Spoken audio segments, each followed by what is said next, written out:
perfect one. Illume my darkness with your shining sun. Avatar Meher Baba Ki Jai. We'll have 1 minute of silence.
Avatar Meher Baba Ki Jai. Avatar Meher Baba Ki Jai. Avatar Meher Baba Ki Jai.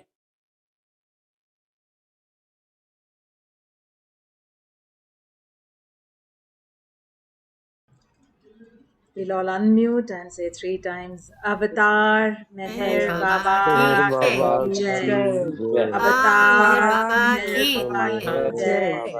Avatar Meher Baba Ki Jai. Thank you very much, everyone. Jai Meher Baba.